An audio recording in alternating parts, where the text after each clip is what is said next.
otac neki. A kto je ta? Šta je ta da prostiš? Gdje li je ta? Odakle je? Kuda je ta Bosna? Rekti. A zapitani odgovor njemu tad hitan dade. Bosna, da prostiš, jedna zemlja imade, i posla, i bosa da prostiš, i hladna, i gladna, i k tomu još da prostiš, prkosna od sna.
Heute hier versammelt, um gemeinsam zu erinnern, zu gedenken und zu ehren.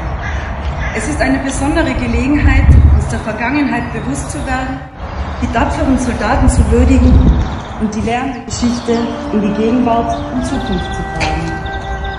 Zu Beginn dürfen wir einem ergreifenden Musikstück, vorgetragen von Dominika Kutschka, lauschen, einer talentierten Flötistin der Tiroler Philharmonie. Musik vermag es, Emotionen auszudrücken, für die Worte oft nicht ausreichen. Im Anschluss daran werde ich, Daniela Evans, ein Gedicht des bosnischen Dichters Magvistar mit dem Titel Gorčin, auf Deutsch Der Bittere, vortragen. Dieses Werk ist ein wichtiger Teil der bosnischen Literatur und soll uns heute an die Bedeutung von Erinnerung und Geschichte lernen. Darauf folgend freuen wir uns über die Grußworte von Hermann Hotter, dem Präsidenten des Schwarzen Kreuzes für Tirol. Sein Engagement ist von unschätzbarem Wert und zeigt, wie wichtig es ist, das Gedenken lebendig zu halten. Ein zentrales Element unserer heutigen Veranstaltung ist die Gedenkansprache von Sirac Stukan, dem Präsidenten der Gesellschaft Bosnischer Akademiker in Österreich. Er wird uns mit seinen Worten daran erinnern, warum es so wichtig ist, die Vergangenheit nicht zu vergessen, sondern aus ihr zu lernen.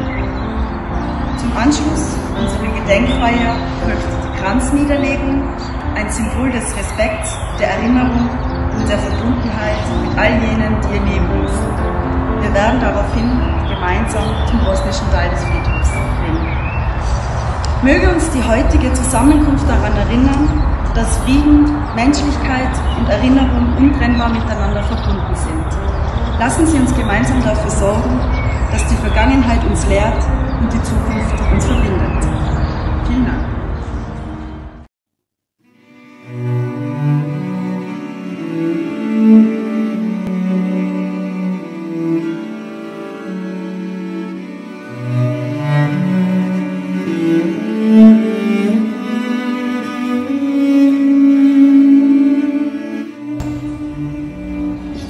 Keine Ameise, und doch ging ich zu den Soldaten. Ich nahm teil an 5 und nochmal 5 Feldzügen, ohne Schild und Panzer, damit einmal ein Ende nehmen, die Gitternisse.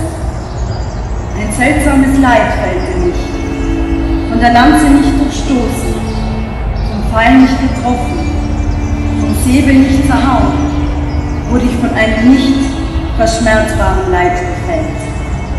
Ich liebe, aber mein Mädchen raubten sie, die Sklaverei.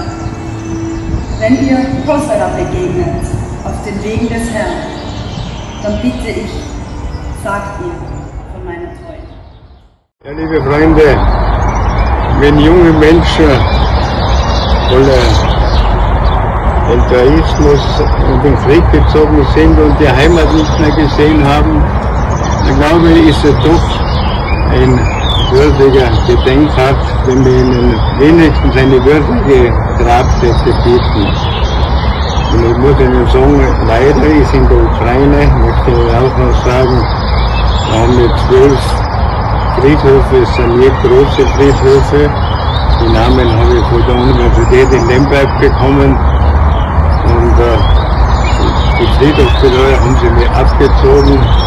Wir sind jetzt an der Front. Und ich hoffe, dass bald wieder Frieden herrscht, dass wir wieder diese Arbeit aufnehmen können. Ja.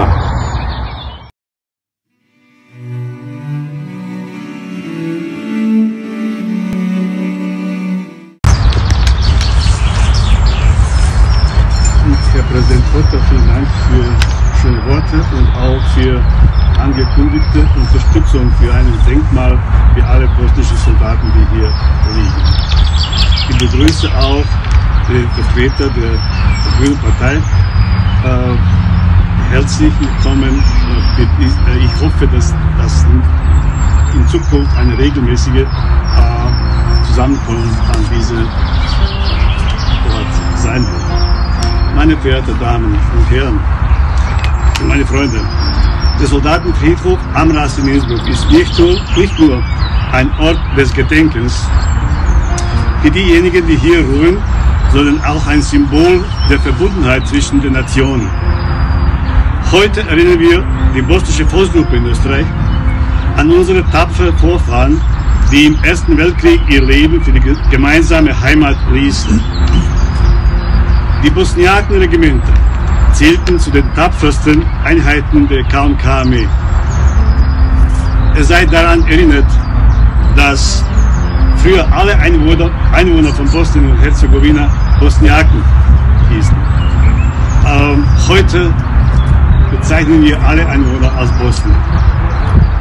Mit ihrem Einsatz erwiesen sie nicht nur Loyalität, sondern auch ihre Anerkennung für die Entwicklung ihrer Heimat in den Jahrzehnten zuvor.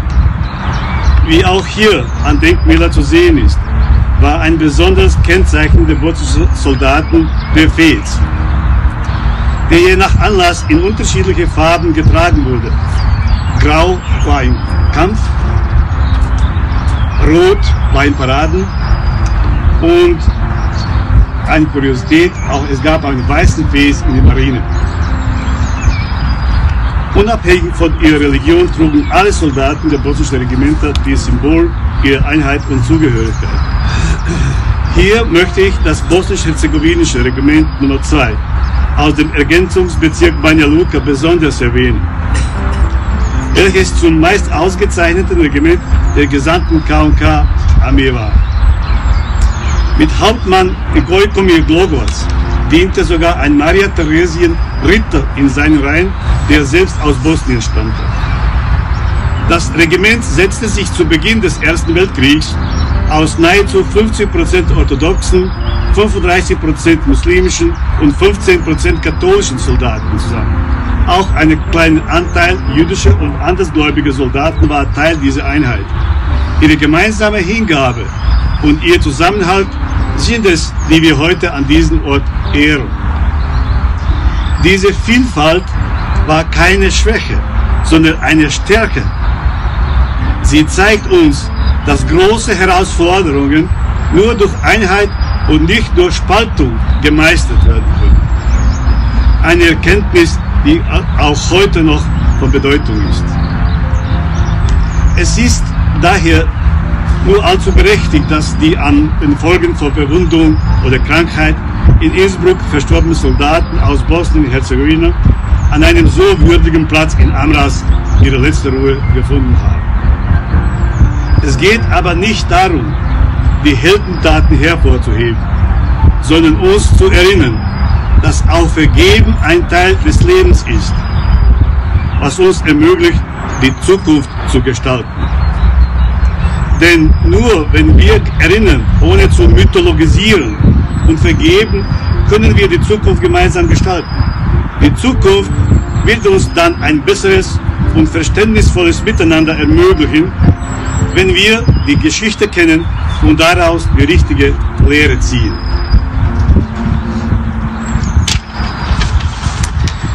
Da Geschichte oft aus unterschiedlichen Perspektiven erzählt wird, ist es unsere Aufgabe, einen gemeinsamen Nenner zu finden, mit dem alle leben können. Vor allem ist es wichtig, einen Weg zu finden, damit keine kriegerischen Auseinandersetzungen entstehen können. Diese Lehre gilt nicht nur zwischen Staaten, sondern beginnt im Kleinen, im Miteinander von Nachbarn und Gemeinschaften. Der beste Weg ist, die Nachbarschaftsbeziehungen mit gegenseitigem Respekt zu pflegen, denn wenn wir diesen stets an erste Stelle stellen, entsteht eine positive Spirale, die uns alle nach oben trägt. Daher sind wir heute da, um uns auf diesen Ort zu besinnen und gemeinsam die Zukunft zu gestalten. Möge die anerkannte bosnische Volksgruppe in Österreich einen Beitrag dazu leisten. In diesem Sinne danken wir allen, die diesen Ort des Gedenkens bewahren und damit Brücken zwischen Vergangenheit und Zukunft bauen. Unser besonderes Dank gilt der Landesstelle des österreichischen Schwarzen Kreuzes für die Pflege des Friedhofs sowie die Koordinatoren der Gesellschaft Bosnischer Akademiker in Österreich aus Innsbruck, der diese Gedenkfeier ermöglicht haben. Vielen herzlichen Dank.